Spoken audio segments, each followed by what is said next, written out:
who I am today. You are a mama's boy? I used to, yeah, I was mama's boy. Okay. I was mama, but I was not spoiled. Ah, okay. You didn't take weaklings around her. You know, I remember my mother one day in the village, I was beaten by some boys. And I came home crying to her. And instead of sympathizing, she beat me up. Says, how can you be beaten? Whose son are you? Get off. Go away.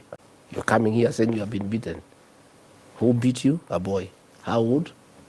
My age. How many? Coward, useless. How? And I feel it because I took a very active role in getting this government elected, only for this government to turn against children and kill them. I really feel it, and I feel very sorry about it. There's nothing I can do. I cannot bring them back to life. I cannot replace them. I cannot trace them. But I will do whatever I need to do to make sure that those responsible also get humiliated at the right time. Oh, wow. Yeah. Planning to take revenge? Not for me. Not mine. The people. For the people, for the Gen Zs. Who will get justice to these Gen Zs? The only way for us to get them justice is to remove the men who ordered for their killing. I think that's the only thing we need to do for the children and for their parents and for their relatives. There's a time you used to say, oh. And what they did is unprecedented in this country.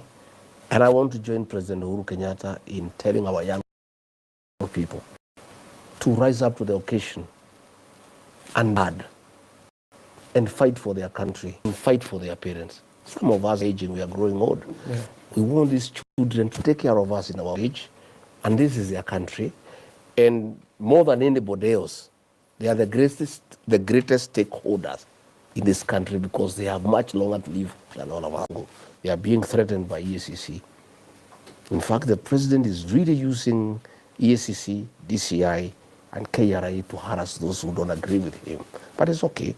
As we are ready, if they have anything that they think they can bring, it's okay, they can go ahead. These jails are made for men and women. And it's no big deal because we have seen it before, and here we are.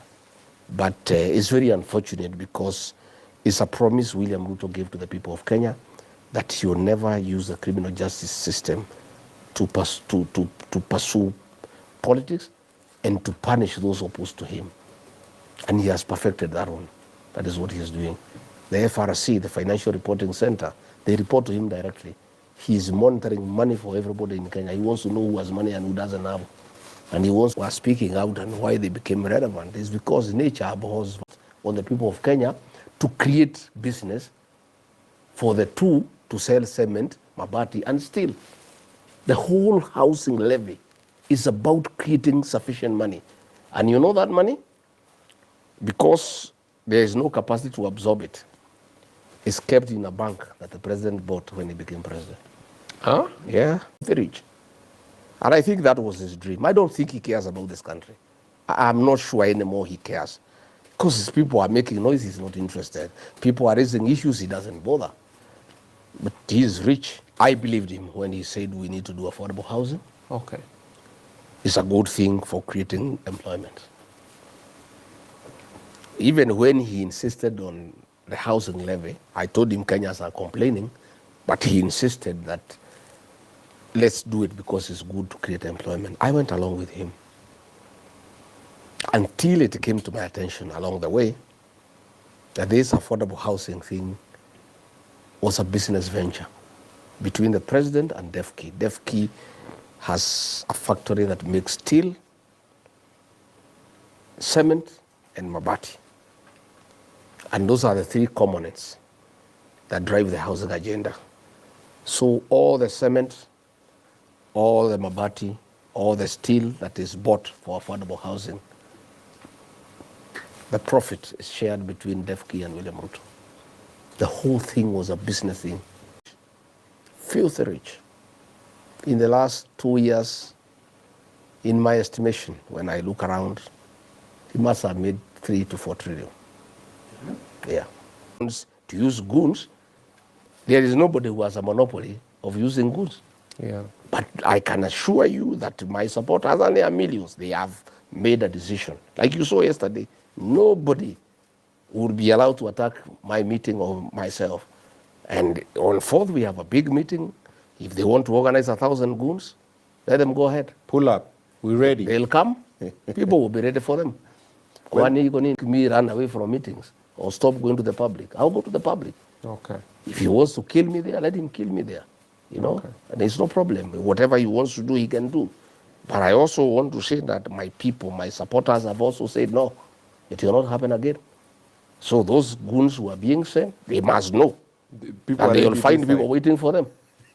We have a launch on 4th, let them come. They'll find people waiting for them. If that's what the president has decided, that this is not a country of the rule of law, that policemen will let them come and harass us, but my people have said not, it will not happen anymore. And you see what happened yesterday. You know, people are getting very angry. Yeah. People are getting very angry. We are going to have a very big launch with over 40,000 people. If they set gangs there, they'll find those people there, because they are also human beings, and nobody is a coward. You know, if that's what the president wants Kenyans to fight each other, let it be. But I can say, I want to confirm that I'm not going to stay in the house. I am not going to stop going to meetings for fear of attack by goons.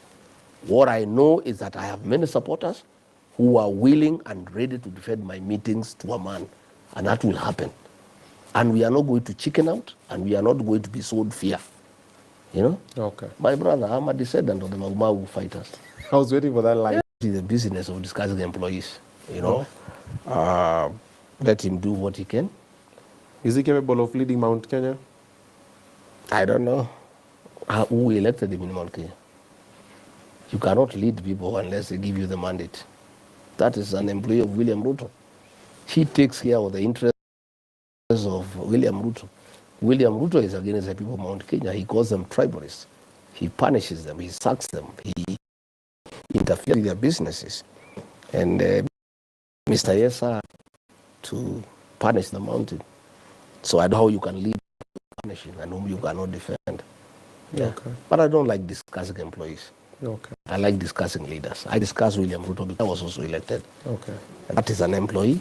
He can discuss with his fellow employees. And when you see a grown-up man crying, you feel for him. About what? He was, I was a great friend of Uhuru Kenyatta. I was his PA. And at one point, he felt like I'm under so much pressure from my family and other people to go back to Uhuru Kenyatta. And he knew if I left him, he's done. So he was here crying. My brother, please, I beg you, don't leave me. I've suffered. I'm a good man. I'm a Christian. My brother, let's stay together.